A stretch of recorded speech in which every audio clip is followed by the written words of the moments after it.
आनंद से। जब ये आनंद से आगे प्रस्थान करता है तो उसकी चित्त स्वरूप उसकी प्रकट हो जाती है। जब ये चित्त स्वरूप उसको प्रकट हो जाती है तो उसको ऐसा लगता है कि ये मैं, जो मैं है वो तुझ में है, मुझ में है, उसमें है, और उसमें जो है वो मैं ही हूँ, मैं में जो है वो तू ही है। उस स्थिति में पहुँच जाता है तो उसको चित्त समझ में आ जाना शुरू हो जाता है। और चित्त से भी जब उस स्थिति में आनंद से चित्त स्थिति में पहुंच जाता है तब उसको वो सुख और भोग को वो भूल ही जाता है। और इस चित्त में अपनी स्थिति को सुख और भोग भी बाहरोनी दुनिया से जब आप देखते हो तो जो साधक चित्त की स्थिति में पहुंच जाता है वो परम भोग में रहता है या परम सुख में रहता है। परम सुख कुछ भी नहीं है, समय है। मेरे गुरु भगवान जो साईनाथ महाराज है या मेरे गुरु श्री भगवान नित्यानंद अवधूत बाबा नित्यानंद अफगनेश्वरी जो है मेरा गुरु, वो महान या अक्कलकोट महाराज, ये लोग एक्चुअली अगर आप उस साधारण मनुष्य की स्थिति से देखा जाए तो सुख की स्थिति में है, और भोग की स्थिति में अगर आपने देखा है तो मानिक प्रभु जैसे महान गुरु लोग अगर आपने दिखता है तो वैसे भोग की अवस्था में आपको दिखते रहते हैं। बाहर से कुछ अवधूता, बाहर से कुछ राजयोगी ऐसी स्थिति में रहते हैं, लेकिन वो अंदर से चित्त स्थिति। और ऐसे मानिक प्रभु और ऐसे महान गुरु और आगे जो अक्कलकोट महाराज, ये और आगे अपनी स्थिति को एग्जाम्पल बताने, ये महाराज दत्तात्रेय के जो अवतार लोग हैं वो चित्त स्थिति में नहीं रहते हैं। मैं समझाने के लिए आपको, क्योंकि एग्जाम्पल्स आपको फेमस लोगों की दूं तो समझ में आती है, ऐसा दिया है।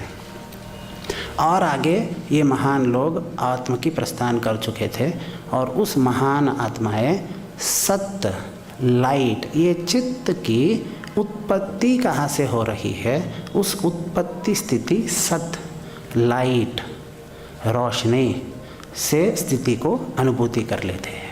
तभी ये एनर्जी और इस एनर्जी सिस्टम और इस एनर्जी को ट्रांसम्यूटेशन और इस एनर्जी की उत्पत्ति, इस एनर्जी की नाश, यानी नॉट डिस्ट्रॉइंग, हिंदी में शब्द की कोश कमी के वजह से मैंने ये नाश शब्द यूज़ किया है। How to transform a state of energy into an another state of energy, उसको भी ये सत अवस्था में पहचानते हैं। इस सत अवस्था में सच्ची में एक साधक को आत्म साक्षात्कार हो जाती है। तब वो मैं मैक्सिमम सत चित आनंद हूँ समझ जाता है। लेकिन ये सत्य की अवस्था में जो साधक पहुंच जाता है, आत्मा साक्षात्कार बन जाता है, वो साधक और अपनी आत्म की अध्ययन की इस साधना में, इस प्रक्रिया में और अपनी जिंदगी प्रस्थान करता है और तत् दैट शब्द में पहुंच जाता है।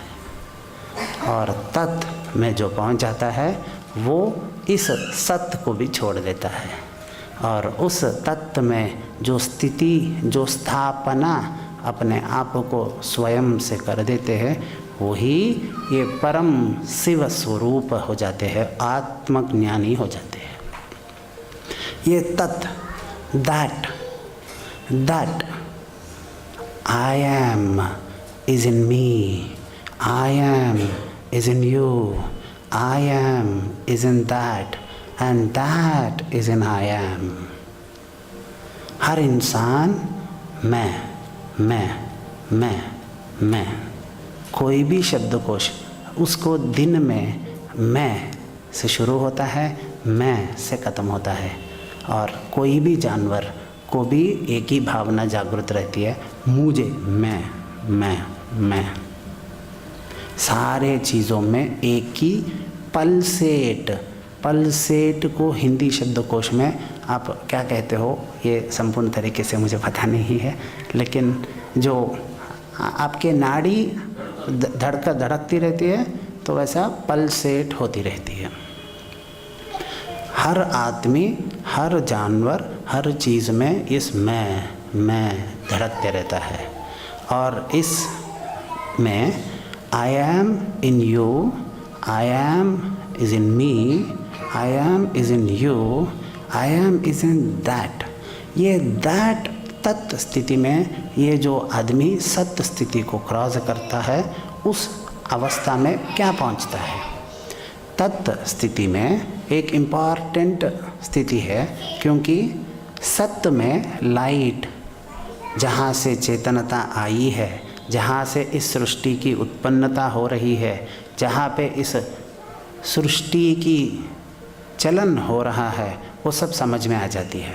लेकिन तत्व अवस्था में इस सृष्टि कहाँ से उत्पन्न होता है। आपने देखा, आप नींद में अगर हो तो मैं सो रहा हूँ आप ऐसे नहीं बोल सकते हो, मैं सो चुका हूँ या सोने वाला हूँ आप बोल सकते हो।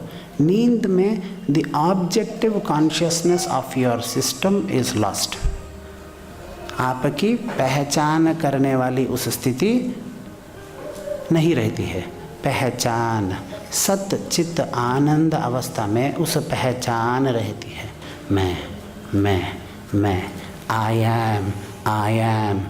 एम रहती है। और उस आई एम में ये आई हट जाता है तो the amness, I am, in this I am, I हट जाता है। और जो साधक आई एम को समझ गया, आई एम, वो सत अवस्था में पहुंच जाता है। जो साधक उस आई को भी हटा के एम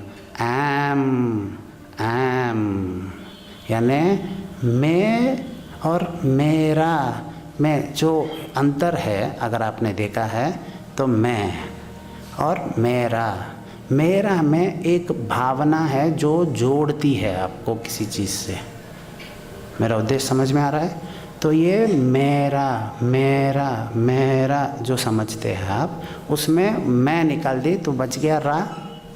दैट इंग्लिश में इसको शब्दकोश में अच्छे से समझा सकते हैं। The amness, the being of belonging of yourself into yourself as yourself, उस स्थिति एमनेस में पहुंच जाते हैं।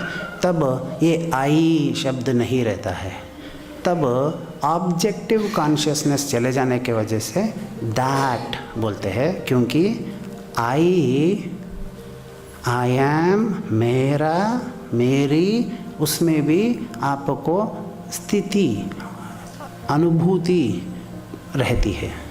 जिस स्थिति और अनुभूति को भी आप क्रॉस करके आप ऊपर से ऊपर स्थिति में प्रस्थान कर देते हो तो उस एमनेस स्थिति में आप पहुंच जाते हो और उस एमनेस स्थिति में दैट को रियलाइज़ करते हो।